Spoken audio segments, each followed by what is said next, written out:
You were both in Skull and Bones, the secret society. It's so secret we can't talk about it. What does that mean for America? The conspiracy theorists are going to go wild. I'm sure they are. I don't know. I haven't seen the web. Number 322.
When we are successful, and we will be, we have a real chance at this new world order, an order in which a credible United Nations can use its peacekeeping role to fulfill the promise and vision of the UN's founders. When we are successful, and we will be. When we are successful, and we will be, and we will be, and we will be, we have a real chance at this new world order, an order in which a credible United Nations can use its peacekeeping role to fulfill the promise and vision of the UN's founders.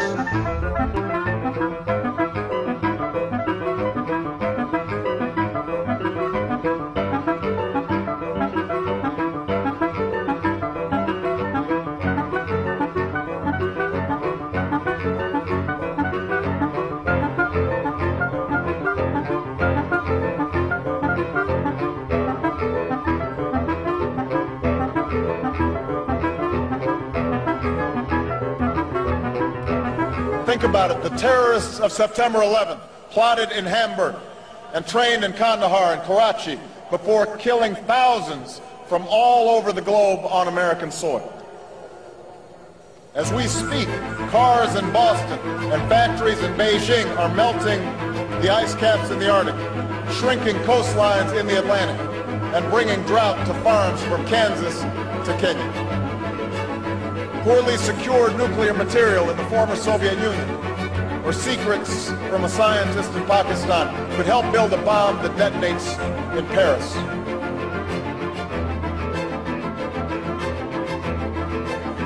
The poppies in Afghanistan come to Berlin in the form of heroin. The poverty and violence in Somalia breeds the terror of tomorrow.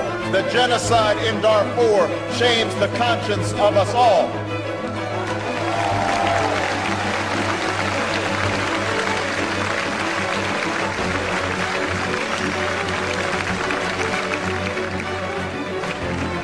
In this new world, such dangerous currents have swept along faster than our efforts to contain them. And that is why we cannot afford to be divided.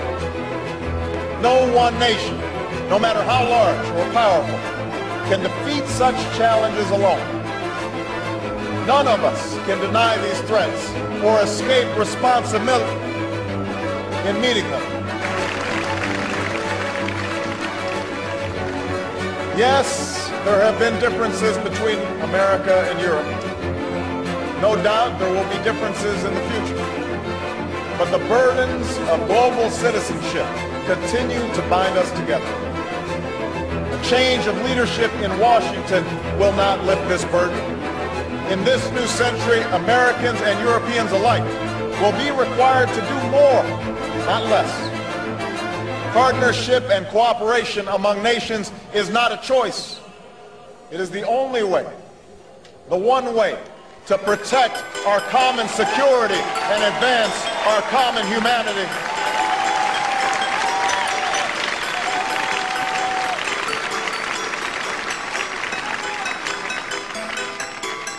That is why the greatest danger of all is to allow new walls to divide us from one another.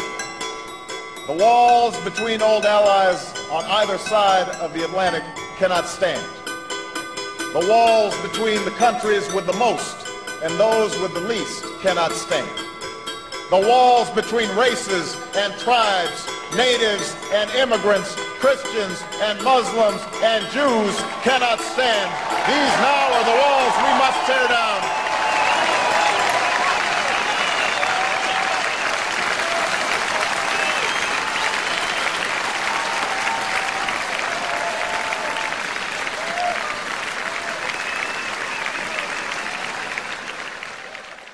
The UN estimates 37 countries face a food crisis and the possibility of serious social unrest because of food shortages. Mark Phillips now with this report from Cairo, Egypt. If there's an early warning alarm for the consequences of the great food crisis of 2008, the desperate breadlines of Cairo may be it. Here, every day is a scramble for the cheap government-subsidized loaves that can be the difference between eating or starving for the country's poor, which in Egypt is roughly half the country. How many piastres? 5 Egyptian piastres, about 1 cent a loaf. For the 40 million people who live on around $2 a day here, this cheap bread has become even more crucial as other foodstuffs have become more expensive. There is a very special relationship between the Egyptian and the bread. Even we call it aish. Aish is life. And life has become a lot more difficult as the world price of flour has almost doubled. In a country that has to import more than half the wheat it needs, flour has started to look like gold dust.